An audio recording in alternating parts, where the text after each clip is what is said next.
Happy holidays early, and I'm just thrilled that you're all here.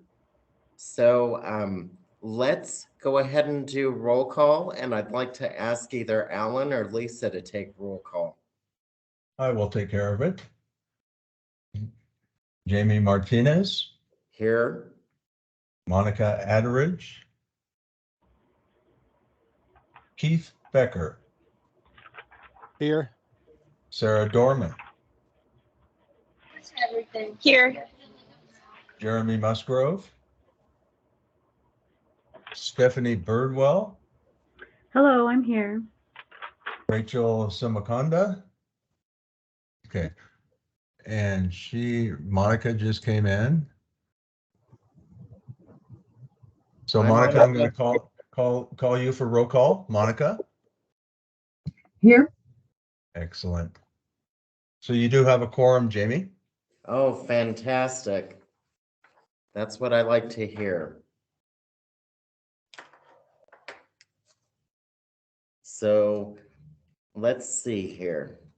Next on the agenda, we have the recommended protocol for the meeting, folks. We're all pros at this by now.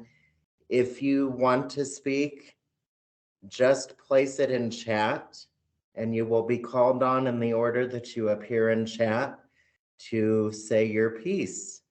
So please let us know if you have something to say. And a reminder to everyone, when you are speaking, please try to be on camera if you can. Okay. So moving down to item number 4 on the agenda, do we have any public participation today? We do not, Jamie. Okay, thank you, Ellen.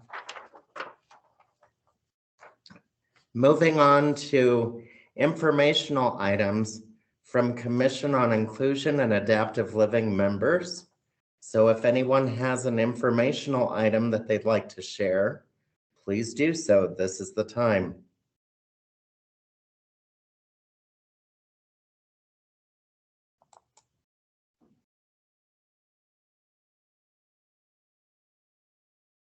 You all are quiet today. By the deafening silence. I would say no then. Okay, we will go ahead and move down. Item number 6 on the agenda is staff participation. We have Lisa Kita. Good morning or good afternoon, everyone. I don't have anything new for today. So no new information for today. Still working on that hybrid. And as soon as I know something, I'll let you guys know. Wonderful. And I'm so excited about that. And Alan, do you have anything for the good of the cause? I do not at this time, Jamie. Thank you. Okay, you're welcome. So moving on down, we have Estella Hollander from Mountain Line. Thank you, Jamie. Hi, everyone. Estella Hollander, Mobility Planner with Mountain Line. I have a quick update. So Mountain Line released RFP or request for proposals, basically a procurement for a website audit of our website. And basically it'll be like an accessibility audit where we can identify if we need to make any changes to just make our website usable for everyone and make any associated changes. So this was from a grant that we received, I think about 1.5 years ago now. So yeah, we're starting to implement the grant. So I'm sure as we work through that process and that progress, we can consult this group as well and see if there's any opinions and changes that we need to make to our website. So that's moving along. Hopefully the RFP will close early January, so then we can select a company to do this accessibility audit. So that's the main update. And then just a reminder, Coordinated Mobility Council or CMC meeting is our next one is in February 20th from 10 to 12. I think a handful of you have attended previous meetings, so please let me know if you'd like to join. And I know Jamie is the chair of that meeting as well, so he'll be there. And if there's anyone else who'd like to attend, I can forward you the invite. And that's it for me.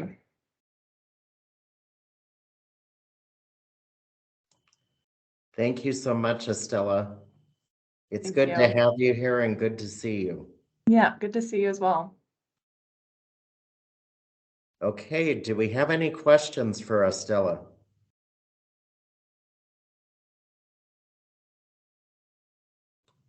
Seeing no questions, so we will move on down the list. Next, we have an update from Michelle Eisenberg from the Hajoni Foundation.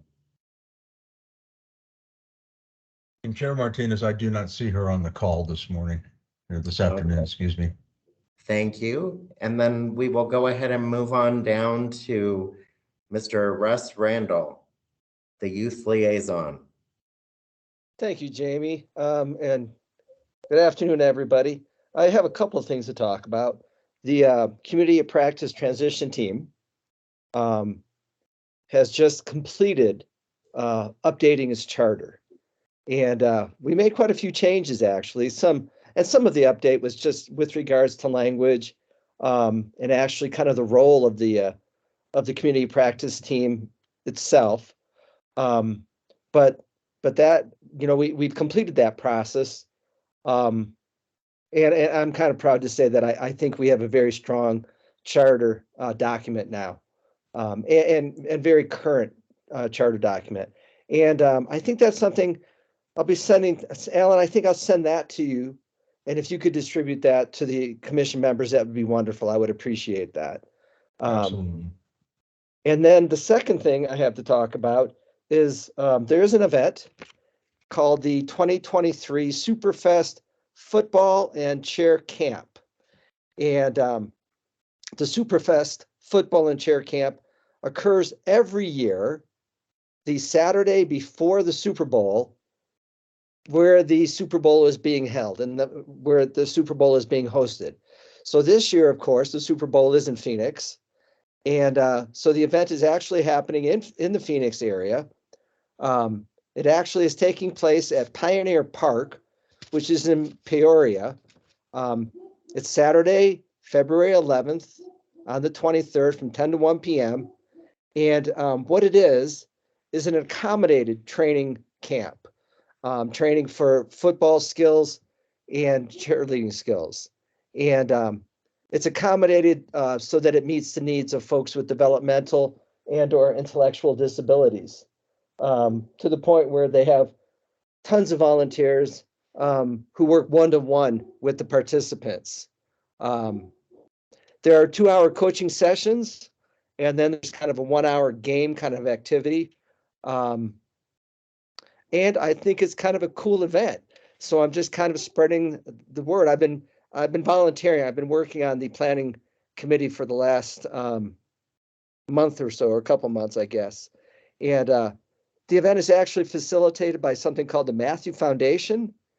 And I will be I'll be sending a flyer to Alan for him to distribute to all of you too. But I would encourage you to share that information with your families and with folks who may be interested. It seems like a really cool event. So thanks, guys. That does sound like a fantastic event, Russ, and thank you for sharing. I pray for all the people having to deal with traffic, True. considering that the Super Bowl is in Phoenix this year. So, And this event is on Saturday, so it's the Saturday before the Super Bowl. But of course, that's also when the Phoenix Open is that weekend as well, or the Phoenix Waste Management Open, I guess it's called now. It's just a lot going on in Phoenix that weekend, but this sounds like a really cool event. So I would encourage you to share it as you can. that's awesome. Thank you. Okay, moving down to item number 7 on the agenda, we have the approval of the minutes from November 22nd, 2022. So, oops. I would like to start off as I was reading through the minutes. I did see we counted Monica as present, and I do believe that she was absent last month. Monica, you're here, so can you verify if I'm correct? Yes, I was busy mashing potatoes or something. That sounds about right since it was so close to Thanksgiving. So thank you for that. Other than that, the minutes look good to me. So can we have a motion for approval? This is Stephanie. I'll make a motion to approve the minutes. Thank you, Stephanie. Do we have a second? This is Keith. I'll second. Okay. So all of those in favor of approval of the minutes from November 22nd, 2022 as amended, signify by saying aye. Aye. Aye. Aye. Aye. All of those opposed signify by saying nay.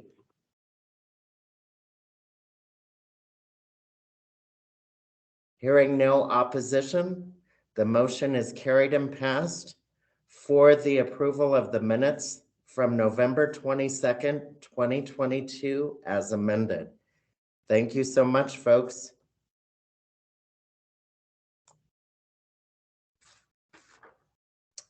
Okay, and the date of the next meeting is January 24th, 2023. Oh, I'll Hard to get that believe. corrected. Hard to believe it's already going to be 2023. And thank you, Alan, for making that correction. Okay, so who here will be able to make the meeting? I just want to make sure. And Keith has his hand raised. I will not be able to make the meeting. We will Okay. we will be down in Tucson at the Gem and Mineral Show collecting rocks and stuff to sell at the fair for the club, the Gem and Mineral Society.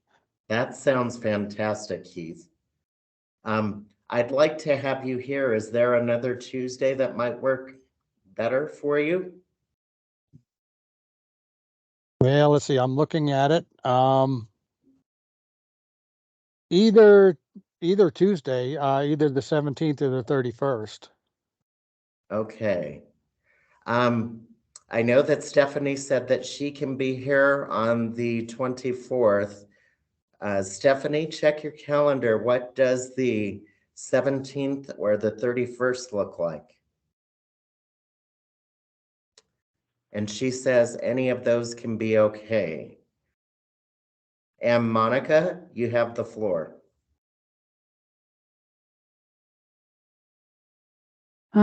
Jamie, I'm unavailable on the 17th and the 31st. You're unavailable on those days? Yeah, I'll be in Phoenix for a conference on the 17th and I'm getting a root canal on the 31st. Oh, ouch. That doesn't sound like fun. Chair Martinez, Yes.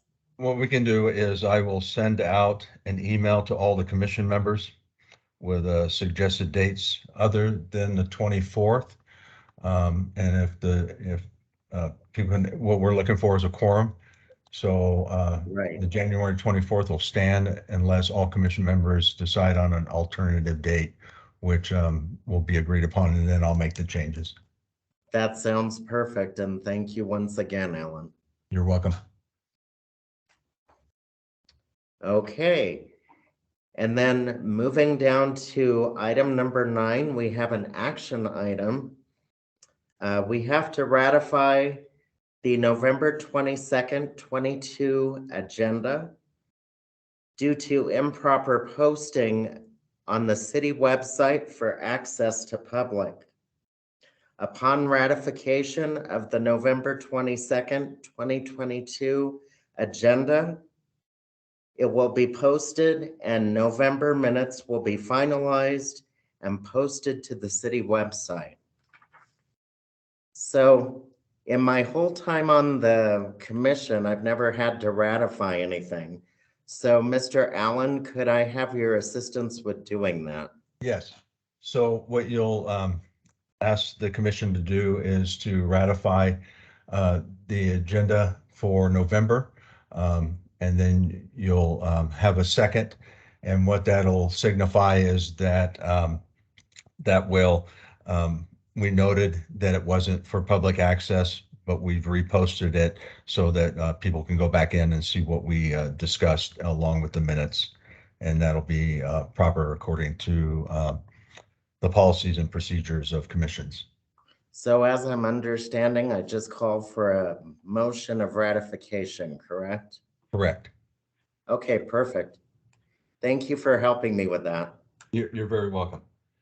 Okay, so do I have a motion to ratify the agenda from November 22nd, 2022? This is Stephanie. I can make a motion to ratify that agenda. Thank you so much, Stephanie. And do I I'll have a second it. And who was that did a second? Monica. Okay, so Stephanie and Monica, thank you. So all of those in favor of the ratification of the November 22nd, 2022 agenda signify by saying aye. Aye. Aye. All of those opposed? Hearing no opposition, motion is carried and passed for ratification of the agenda from November 22nd, 2022. Thank you, folks. Okay. And then moving down to reports, discussion items. We have Mr. Reggie Eccleston, Code Compliance Manager from the City of Flagstaff, here to discuss compliance in snow removal within the City of Flagstaff. Welcome, Reggie. Well, thank you very much. Good afternoon, everyone, and thank you for the opportunity to kind of talk a little bit about our program here in code compliance and how we address snow removal. So our position basically deals with sidewalks and things of that nature. We don't deal with the street snow removal.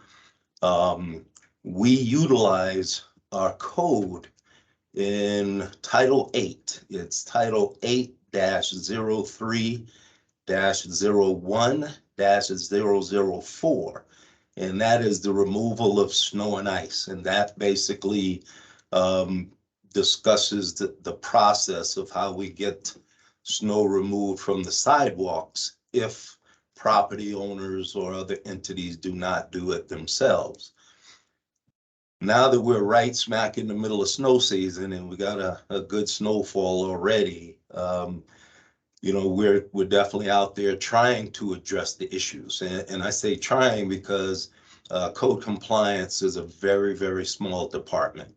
Besides myself, I have 2 officers that are out in the field on a daily basis, and then 1 code compliance person who basically deals with our dark skies and our lighting circumstances. So technically we have 2 people. I say 2.5 because I call myself a half as opposed to a whole, since I'm here in the office more often than out in the field. But I do get out in the field, do as much as I can to assist the staff, try to educate the public.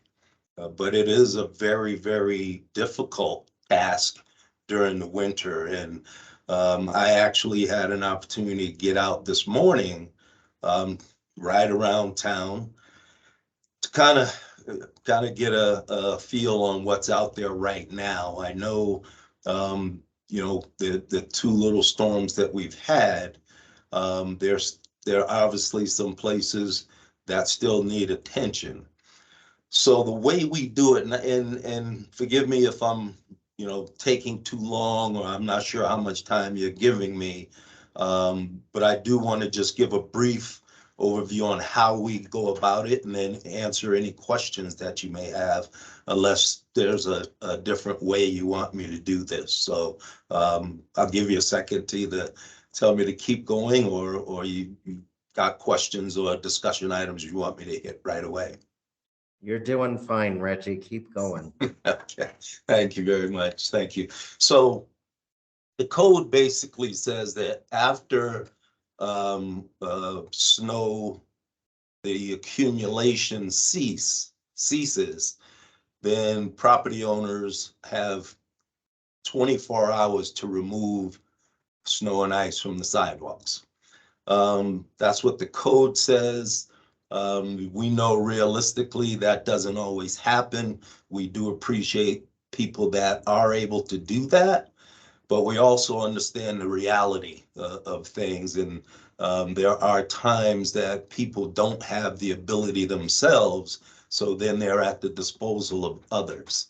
And so we try to understand that and be realistic in our enforcement side of the compliance. So what we do is, once we do have a major storm or minor storm, anytime there's snow on the sidewalks, we start with the main arterial. So anything that's, leading to schools, churches, businesses, and that type of thing, those are the first things we try to hit to get those cleared as quickly as possible. From there, then we move out into the neighborhoods. And again, I say we, that's two people, basically. My code compliance officer 1 and my code compliance officer 2. And so their main job is to start with the main arterials, churches, schools, businesses, things of that nature. Then once they kind of at least have made contact, make sure people understand they need to get those areas clear, then they filter out into the neighborhoods. So there may be a period of time before we even get to the neighborhoods, because there's, quite a bit of business, a number of churches, a number of schools. And so that's where we target initially. I'll just show you a couple of little items we utilize when we're doing the investigations. So when we try to make direct contact with the proper party, whether it be the person renting, leasing, or the actual owner of a property, business, or what have you. So if we're not able to make direct contact, this form right here, it's just a door hanger. This is one of the first things we use. This just kind of lets them know that we were out there and we need them to address the sidewalk. It also has the actual code on the back of this, so that once they look at it, they can turn it over and actually read the code, so that they know we're not just there blowing smoke, so to speak. So that's our initial process. We try to utilize that. That again, that gives them, because they've had 24 hours. If they haven't done it, we go back as soon as we can to address that door hanger. If we find that after that door hanger on our next visit, they still have not removed the snow and ice, we no longer have to discuss it with them. We can actually, if we want to get a little bit more serious and push the issue a little harder, this is the one that we will post. We will put it on a stake and then post it right at the property. So for example, if there's a big snow berm right in the middle of a sidewalk, we'll stick it right there on the berm so that everyone can see it. That way people know we're out there, we're addressing it. That gives them an additional 24 hours to remove the snow and ice from the sidewalk.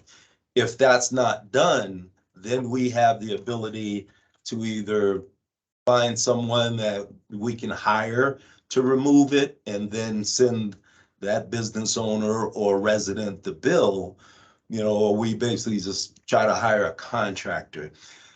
I say that, 24 hours, but it could end up being, almost a week if they haven't done it on their own. And it's unfortunate because we just don't have the staff numbers or resources to really be able to insist that everyone have it moved in 24 hours. So that's part of our process that we go about. When we do have to hire a contractor or someone to remove the snow, that the property owner has not done on their own, we basically get it done and then we send them a bill. They do have the opportunity to try to appeal. That's why we have to take photos, a lot of documentation to prove that we were out there. We did give them the opportunity to do it themselves. And because they didn't, we got it done because we do need clear passage. And so that's the way we go about it. In the time I've been here with the city for 8 years, going on 9, 8.5 actually, and I've only had to go to court once, regarding sidewalk issues. Once we show up and we basically try to educate people, because believe it or not, some people don't understand the rules and regulations and the codes. And so, we do try to educate. That's the first thing we do when we get there.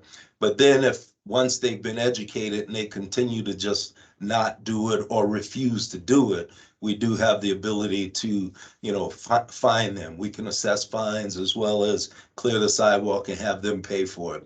I did go to court once because there was a property that we had actually given them 3 or 4 opportunities to clear it. Made direct contact with the manager of the property. He insisted he was going to do it, but then he never did. We, unfortunately had to post the property, and then we hired a contractor who cleared it for us. And it was a pretty pricey snow removal job. And the owner of the property wasn't aware of it, so he wanted to fight it. And so he did go to court. We had all of our documentation, all of our photos. And basically, once he saw all of that, he basically realized, okay, I just have to make sure we get it done, and I'll pay the bill. So that's kind of what we do, and our scope of work is limited more to the sidewalks and driveway entrances. So a lot of the businesses that hire contractors to plow their parking lots, a lot of times what we find is they'll clear the parking lot, but then leave a big snowbank right at the edge of the sidewalk so that people can't pass through. And so that's one of the things that this time of year we try to get to as many contractors as we can to remind them that they can't leave those big snow berms in the middle of the sidewalk, because people do have to, have clear passage. So the other thing that I know we've had issues with over the years are the responsibility of who clears the ramps, like at crosswalks and things like that. We've had a lot of pushback over the years where a business that might be somewhere close to that, crosswalk doesn't feel like they should be responsible because the plows are the ones, city or state, are the ones that block that access, that we're the ones that should be responsible. So that's a battle in itself. Technically, they are responsible, but at times, just to get things done expeditiously, we as staff, we'll carry shovels in our vehicles. If we see one that really needs to be cleared, if it's not going to take us 2 hours to do it, we'll jump out and try to get it done real quick. So one of the things I always want to let you all know is if you see something, because there's only a few of us and we can't see everything. It is a big city. We do the best we can, but any obstructions that you may see in your travels, please do not hesitate to reach out to me or our department to let us know, because we may have just missed something. And so I definitely wanted to be able to offer that, let you all know that, this is going to be a busy time of the year for us, because we know in the winter we get quite a few snowfalls, and pretty much everything else goes on the back burner. So we're a very small staff, very small department, but we do the best we can. We do coordinate with the Public Works Department and Parks and Rec, because sometimes they are responsible for some of the sidewalks, if it's like a foot trail or it's a public right of way that the city is responsible for. So we try to coordinate and work closely with them. But my department deals with most of the sidewalk issues within the city. So thank you for allowing me to do that, and feel free to ask any kind of questions or give me suggestions on how we can do better. I first want to say thank you, Reggie, for taking the opportunity to come here and present to us. We're thrilled to be able to work with you and look forward to that more in the future as well. So Excellent. I know that you said to contact you directly, but do you have a backup in case you're not there? Yes, there's a couple of ways that you can report a complaint or an issue. You can go online, the city website has a complaint line through code compliance that you could leave a voicemail, or you could go online and do it through, I think it's called Civic Plus or Request Tracker, and you can lodge a complaint on that, and it comes directly to me and my staff. So if I happen to be on vacation, which sometimes I am during the holidays, Sure. someone does get it in my department. And so we got probably over the weekend through the request tracker, I probably got 15 different locations and complaints that we are addressing as we speak. Staff is out there right now. So you can either call the complaint line, or you could email, do a complaint online through Request Tracker or Civics Plus. I can't remember which. I get it. It comes to me it's called Request Tracker. So, Okay. and then, or you could email me directly at reccleston@flagstaffaz.gov, or just send it to the Code Compliance Department, and one of us will see the complaint and get to it as quickly as possible. Fantastic, Reggie. Thank you so much. Oh, and then another thing, and just want to make sure that Sarah knows that I see your hand is raised, as well as Russ, but I have another question for Reggie. The placards that you showed us, both of those placards, is there a way to scan those and have those sent to Alan so we can see up close what they? Sure. What I can actually do is I can just take a couple down to Alan, and he may be a little more tech savvy than I am, and he might be able to scan them and get those to you. But I can actually just hand carry a couple down to him. That would be fantastic, because Okay. myself and others might want to read the verbiage that's on them. Okay. Excellent. We'll definitely do that. Thank you so much. Okay, and then Sarah, you have the floor.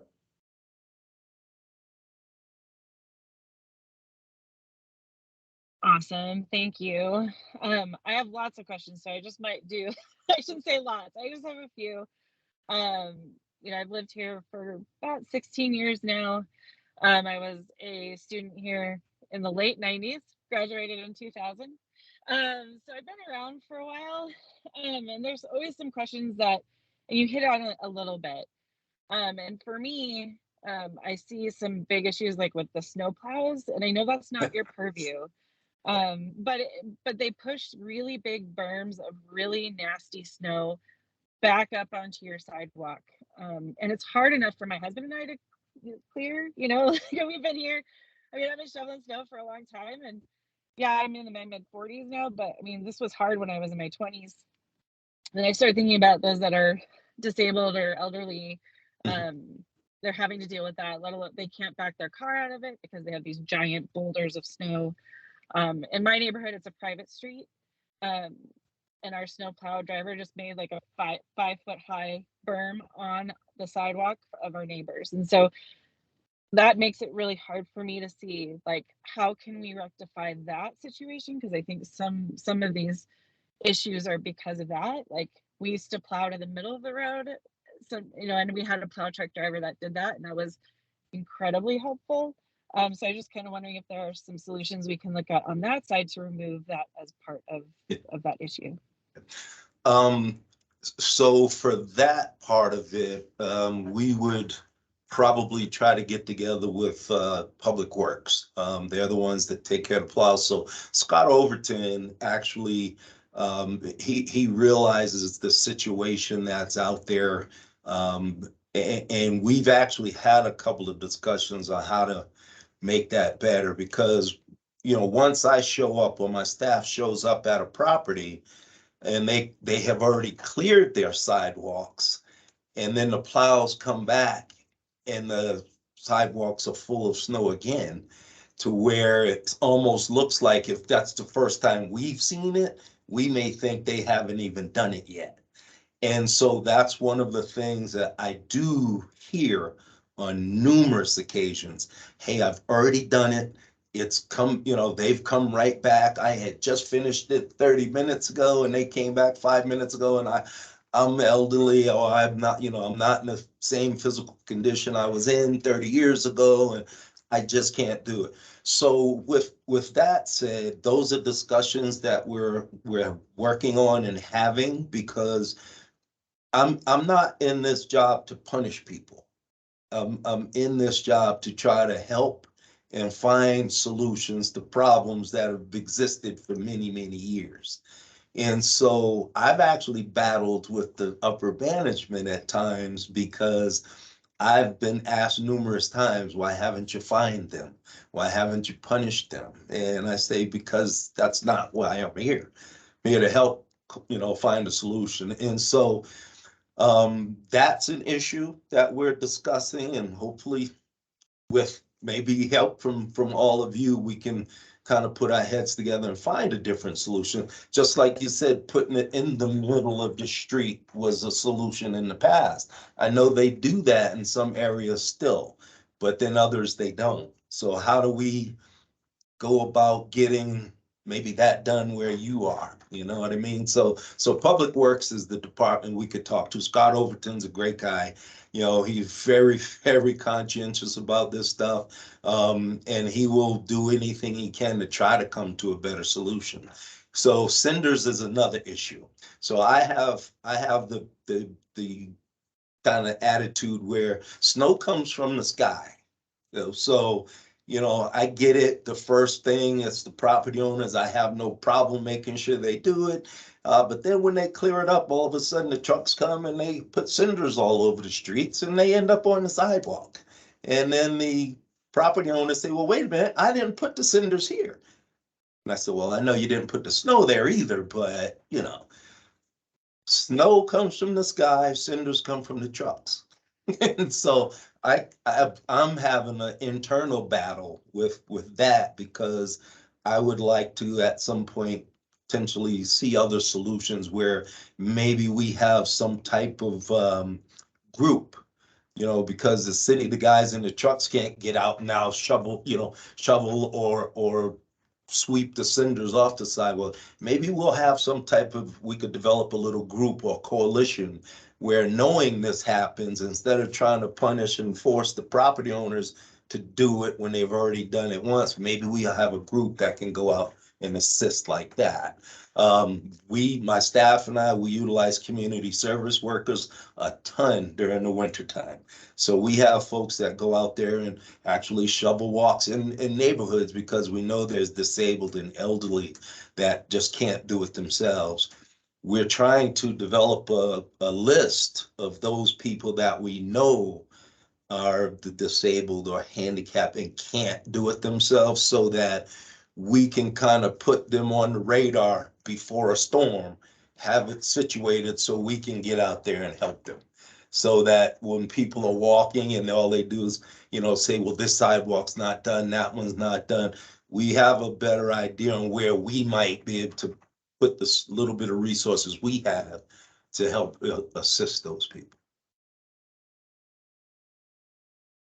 That was like my next question, was if you ever utilized like a community service organization, or like I think back to like even like the Coconino High School football team. I think they came together, you know, those types of organizations that are able to do that, to help those that yeah, if there's other ways to help connect people to those resources so that they don't hurt themselves trying to move those berms. So that's cool. And Rebecca just put in the chat that the city does have a snow berm removal process. She would be able to explain that a little better than me, but that was another thing I was going to mention when it comes to the snow berms blocking driveways and things like that. So we're working on it. No, thank you so much. I'm sure you are. I just, you know, I think I was, especially with like the moving, I know on Milton, we used to go to the middle when I was in school, and then all of a sudden one day it would just disappear. So I was just kind of wondering why that changed, but that's obviously not you, and we can talk to Scott Overton about that for sure. Thank you so much. You're welcome. Thank you, Sarah. And next we have Russ Randall. Thank you, And James. And after Russ, we have Keith. So go ahead, Russ. Mr. Eccleston, right? Eccleston. You've Yes, answered sir. a lot of questions, actually. And I see there is a program for folks who are elderly or disabled who need some assistance with shoveling, right?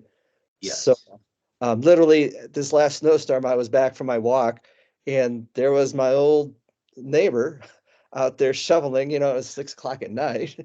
And I went down there with my snowblower, but it's like she just should not have to do that herself. Right. But so there is a program. So I'm glad, really glad to hear that.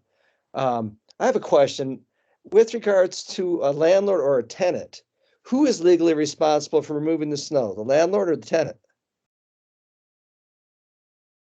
Well, that's a great question, because to me, and I was a landlord in the past, and that would be part of their lease agreement where they have the tenant's responsible. We run into numerous times where the tenants say they aren't responsible, the landlord's supposed to do it. And so ultimately, if that's the case, because I don't get into a battle whose responsibility it is technically, if the tenant doesn't do it, then the landlord needs to make sure it gets done. Whether it's by him going to the tenant and say, oh no, you have to do it, or he has someone do it himself. But ultimately, from our standpoint, it comes down to the landlord, to the owner of the property. And I hope most of them have it in place where the tenant will he's got a nice place to live, lay your sidewalk. Yeah. And you know, I'm a landlord in Flagstaff, and I know a lot of times those college students who rent, they're just not. Yeah. And you know, maybe they don't know how to clear the sidewalks, but they really don't do it. But so You know, and that's a great point, because believe it or not, a lot of them don't, because they come from warmer climates and they've never really been in the snow. They don't know the rules of what it takes and how they're supposed to go about it. So they just assume the landlord's going to take care of everything. and ultimately it is the landlord's responsibility, right? Yes. That's kind of what I thought. Yeah. And maybe this isn't you, maybe this is Scott too, but you know, another problem with the sidewalks is, you know, garbage trucks like to drop the cans on the sidewalks. And are they like trained not to do that, or? I don't have that answer. Since we've been talking about this issue, I've been watching, and it's like every single week my garbage can is dropped on my sidewalk. And it's like, you know, that's obstructing the sidewalk, but that's all right. Hey, and Reggie, is there a telephone number people can call if they see a code violation? Sure, they can actually call, and my desk line is 928 213 2147. And even when I'm not in the office, I have access to my voicemails via my cell phone, so I can access them at any time. Hey, thank you so much, sir. You're very welcome. And next is Keith. Hello, Reggie. Hi, Keith, how are know, you? You're one of the unsung heroes. You probably got one of the toughest jobs in the city because you not only have to deal with the people that have to try to get around those snow berms, but you also have to deal with the property owners that are all pissed off because now you're trying to give them a hard time about something. Um, so I've got a whole lot to say.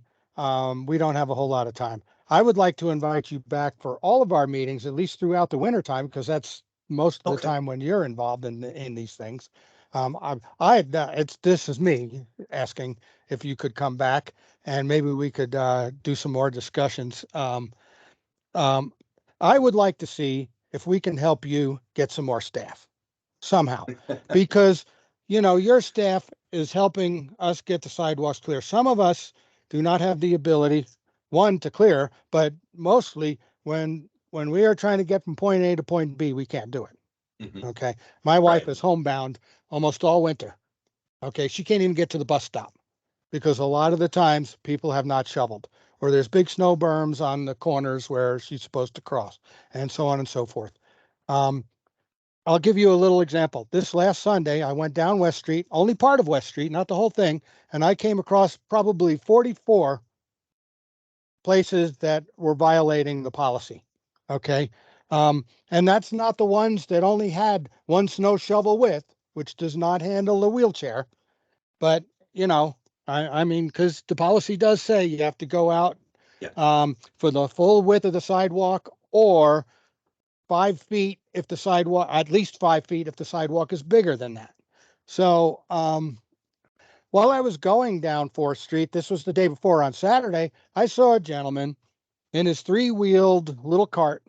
He was a little bit overweight, but he used one of those little red scooter things, and he was in the bike lane on West Street, and the bike lane was only halfway available, and there's vehicles zipping past this guy. One guy almost hit him because the person in front of him was kind of swerved over to the side a little bit, and the guy behind him was like tailgating because that's what people do, and all of a sudden he sees this guy like right there halfway out into the road almost. And so he swerved around. But anyway, that's the kind of things that I saw. There were all kinds of things just on one little stretch of West Street. Right. And Okay. if I reported all those, you would have had 44 more reports. And Well, so don't you hesitate, need though. staff. And in a perfect world, I would like to see an easy way to report, even on weekends. Yeah. I would like to see someone that can respond to those reports within 24 hours, even on weekends. Okay. Um, I would like to see the need or to have people driving around, um, looking at the streets and the sidewalks and stuff and seeing what needs to be done. I saw stuff on Route 66 in front of businesses that weren't done. I saw stuff on 4th Street that wasn't done, the places that did have sidewalks. And even on West Street, a couple of businesses didn't have it done. It's like, nobody seems to care about this. And I would like to see you to have staff that could just drive around on those days in various parts, not just 2 people, 4, 5, 6 people. And better yet, we already have people on the city staff, like police officers that are driving around our roads all the time. We need to make it easy for them to report it.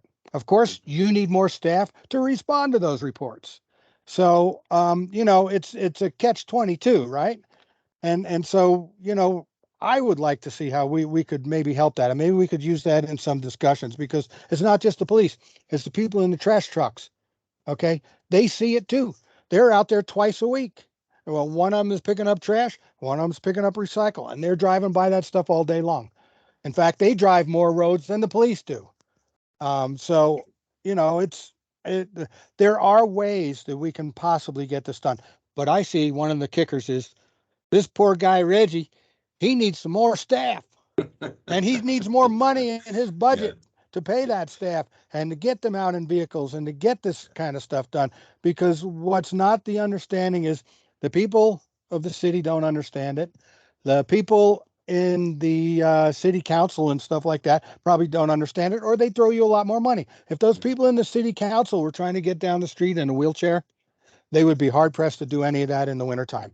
And so, we have to educate all the way across. We have to educate within the city. We have to educate outside of the city. I would prefer to see a citation rather than a warning. And I'd like to see it's a mandatory fine, $20, your first offense. No excuse, no nothing, and that's not on you going around saying, oh, I'm going to pick on you. No, that happens to anybody and everybody. And then, your second offense will be 5 times that. And your third offense will be 5 times the second offense until you get the idea that you got to shovel this thing. But I know you like to be nice. I know you're a nice guy. And so, I'll try to end things up here, maybe PSAs. It'd be really nice if everybody who had a mailbox got a copy of your little citation thing.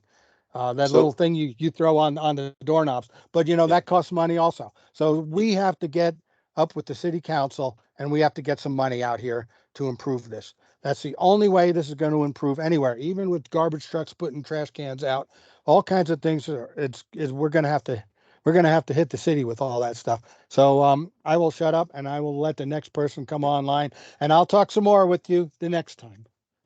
For sure, Keith. Thank you. And I'd be happy to attend more meetings. I have no problem at all attending those. So anytime, if Jamie, if you want me to start scheduling that, periodically or every meeting you have for the rest of the winter, I'd be more than happy to do that. That'd be great. Whatever you'd like. But Keith, I do just want to address one thing to you. We actually are having conversations, even if it's a seasonal thing, to try to be able to find a way to staff more people to be able to get out in the field. We won't be able to do it because we only have a couple of vehicles. So, but if we have people that once we've earmarked or targeted areas that need to be shoveled or addressed, we can actually provide some of that staff. So we're looking at different opportunities, whether it be through some type of temporary agency or some type of group, volunteer group. So we are actually in discussions with some of those solutions right now. The second thing I just wanted to mention, as far as the mandatory fines and things like that, I'm very hesitant to do that only because a lot of the places that we see and we haven't been able to make direct contact with someone, it's because they are disabled or unable to get to the door. And if we are finding those people who don't have the ability to get out there and shovel, then I think we're doing a disservice to them. And so that's one of the reasons we take the approach we do, because we don't know what the real circumstances are at that location until we've made contact. So that's something that can be discussed at some point down the line. There are different types of other cities that are similar to Flagstaff that we've looked at. We've looked at a lot of their policies and how they go about it. There are some that actually do fine right away. Again, we are similar, but we're different. And so, just from the past history on how we've gone about, the enforcement side of things, again, it's a fine line between punishment and civic duty, so to speak. And so Absolutely. we're working on all of that, but I appreciate the comments and the conversation. That is definitely something that I'm always open to it, because I know sometimes it may look like things aren't working, but I can tell you, since the time I've been here with the city, it has gotten better. It has gotten better. It's not perfect, nowhere near perfect, not even close to what we would like yet, but I can assure you that it has gotten better. And then you got to think about the fact that there's a revolving door with people students, things like that are renting places and don't know the rules. The landlord is not in town. He's assuming the students are going to do it, but they don't. So it's again, it's about education. And so we do advertise, public service announcement on KNAU, sometimes in Cityscape and different publications. But we do, especially this time of year, we do start going, I won't say door to door, but educating those folks that we see they aren't aware of the code and the sidewalks need to be addressed. So, yeah, it's a challenge, but it's a challenge that we willingly take. I totally understand. And if you never need to go before the city council to look for more money or staff, I will be out in the, you let me know, I will be in the audience as a citizen of Flagstaff for 45 years. Awesome. And I will have your back, my friend. I think I could use you, Keith. And Miss Lisa or Alan, Reggie has some thank yous coming through chat if you would like to read those comments. Could I have your assistance with that? Yes, you can. Thank you. Let's see. Stephanie says, thank you for being here and for considering coming back, Reggie. She had to go to another meeting. And then Sarah says, thank you for taking the time to educate. You're very welcome. Definitely. And we so look forward to working with you, Reggie. Thank you for being open. Thank you very much. I appreciate it. Thank you for allowing me this opportunity. And Lisa, I did see your hand up earlier. Did you have something to share? Just a quick question pertaining to the landlord situation and the tenant situation.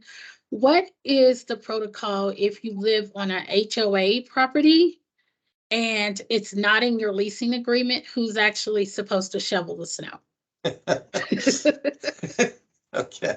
Well, in that circumstance, again, we won't know that when we show up. Okay. And we will, if like, say it was you and I'm talking rang about your me. doorbell and you answered the door, I would politely ask if you understood the rule that the sidewalk needed to be, shoveled. And then if you said, well, it's not my lease agreement, it's the landlord responsibility. What I would do, and this is how I try to instruct my staff, is I would try to have you provide me the landlord contact information. And while I'm standing there, I would try to call him. And so that he could either say, oh, well, it is in the agreement, or I've got a contractor, he's booked out right now, he'll get there as quickly as possible. Circumstances like that, what we do sometimes, if it's not gonna take us an hour or 2 hours to do that walkway, we'll grab the shovels out of our vehicle and just go ahead and do it. Okay, I think they have a subcontractor because they did the driveway, but they didn't do our sidewalks. And I ended up doing my own. And that happens a lot. The contractors do the minimal amount, instead of really doing the full job. But circumstances like that again, we know we run into those types of situations. And, I mean, that's not part of my job description or my staff's job description to shovel walks. But you know what? We could either take 15 minutes to get it done and then the problem solved, or we can wait 3 days. And, I got it. So thank you. Thank you. You're very welcome.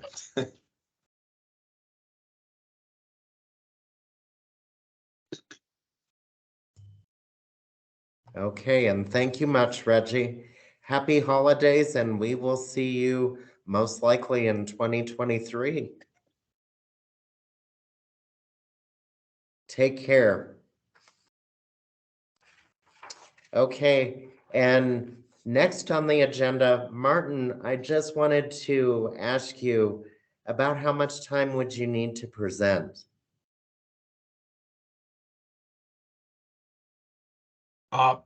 Chair Martinez, I can do anywhere between 30 seconds and 30 minutes at the pleasure of the commission. It is up to you because we are right at 1 after 1 p.m. and so 1:01. So we can either table until January or you have the floor now. Okay, we'll take 30 seconds. All I had was a couple of slides on how we kind of organizing how we move forward in this process, in this discussion.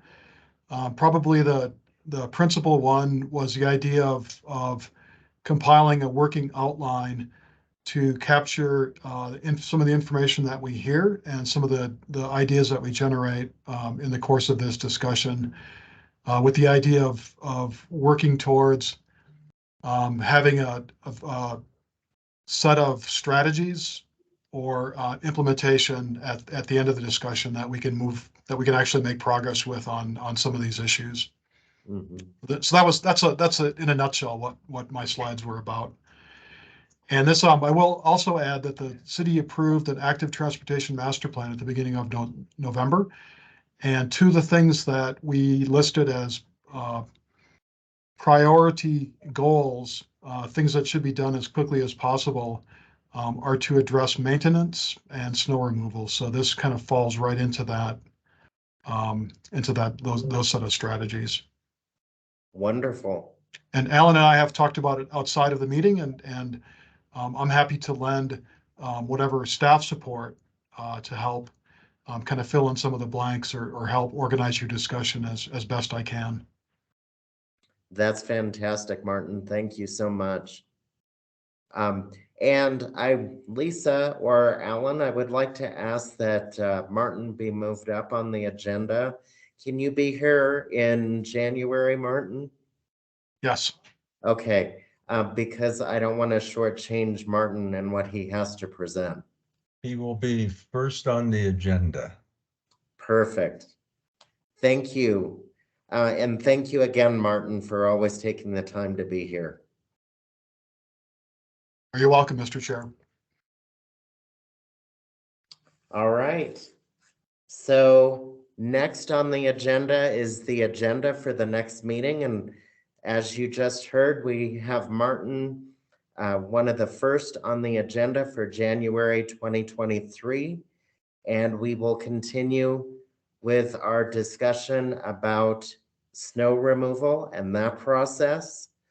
So if you have any other agenda items that you'd like to see on the agenda, please reach out to either Alan, Lisa, or myself, and we will make sure that that happens. And I would like to just take a quick moment to say thank you to the Commission on Inclusion and Adaptive Living. It's been a tremendous year working with all of you, and I am very blessed that we are such a cohesive team. Thank you for the work that you have done, and I continue to remain very positive and excited about entering into 2023 and seeing what we are going to accomplish in 2023. Thank you so much. And with that, have a happy holiday season, folks. Have fun, stay safe, and we will see you soon. Have a good day, everyone. Thank you so much. Goodbye.